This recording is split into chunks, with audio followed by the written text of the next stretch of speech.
Hello world, welcome to another episode of my weekly rant dedicated to inspiring the change of mindsets, especially our African mindsets. Using the fourth heritage mindset, I want to critique the idea of a white Jesus. Some black elites are fiercely against it, supposedly because it's a form of white supremacy. However, in Africa, people display an image of a white Jesus without ever questioning it. So, who is right and who is at fault? Many of us are aware of this iconic image of Jesus.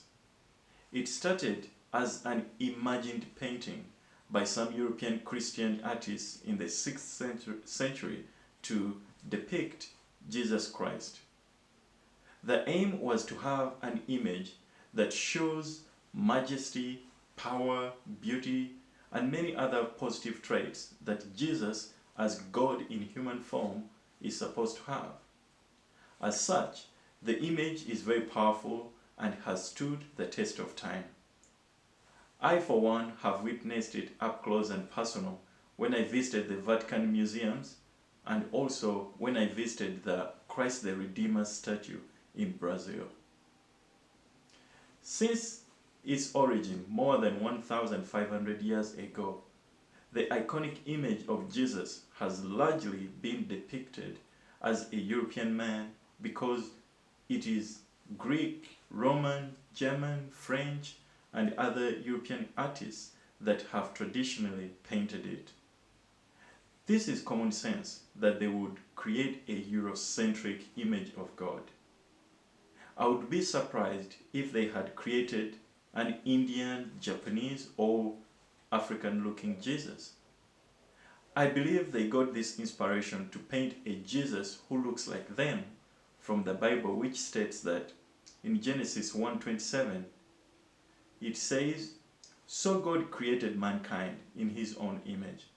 In the image of God, he created them, male and female." End of quote.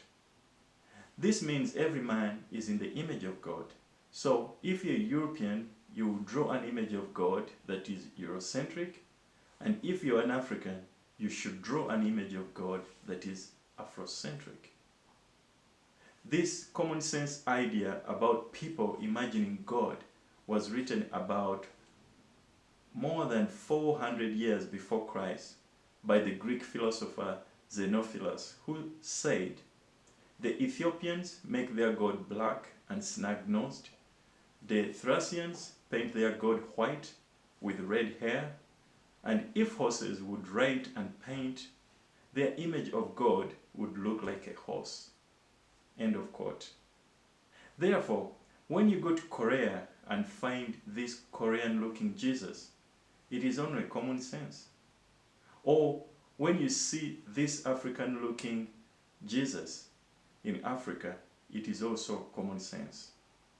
For God has to take on different images according to people's imagination. However, what is not common sense is how we modern Africans have imported a foreign-looking God into many of our churches. Maybe this is the reason why some of us tie the image of white Jesus with the effects of colonialism and European exploitation.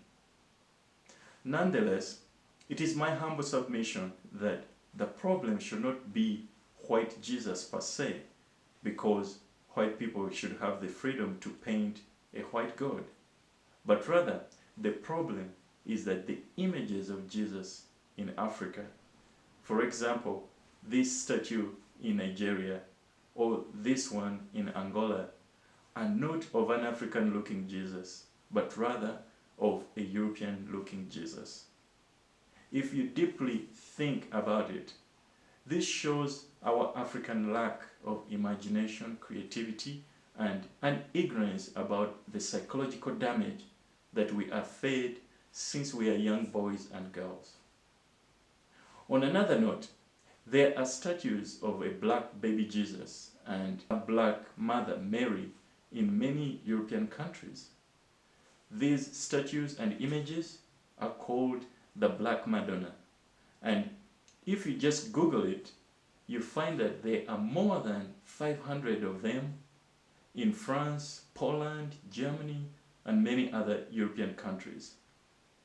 This begs the question, maybe the color of God should not matter. What do you think? As dark-skinned people, whether we are part of the few elites who protest against the white Jesus, or part of the majority who lack any curiosity about having a European God in our churches, it may serve us well to imagine God in our own image.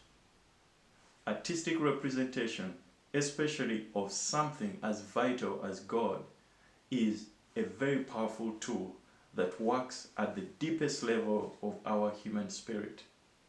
I think God listens to us better if we can imagine Him in our own image. The fourth heritage mindset facilitates this line of reasoning.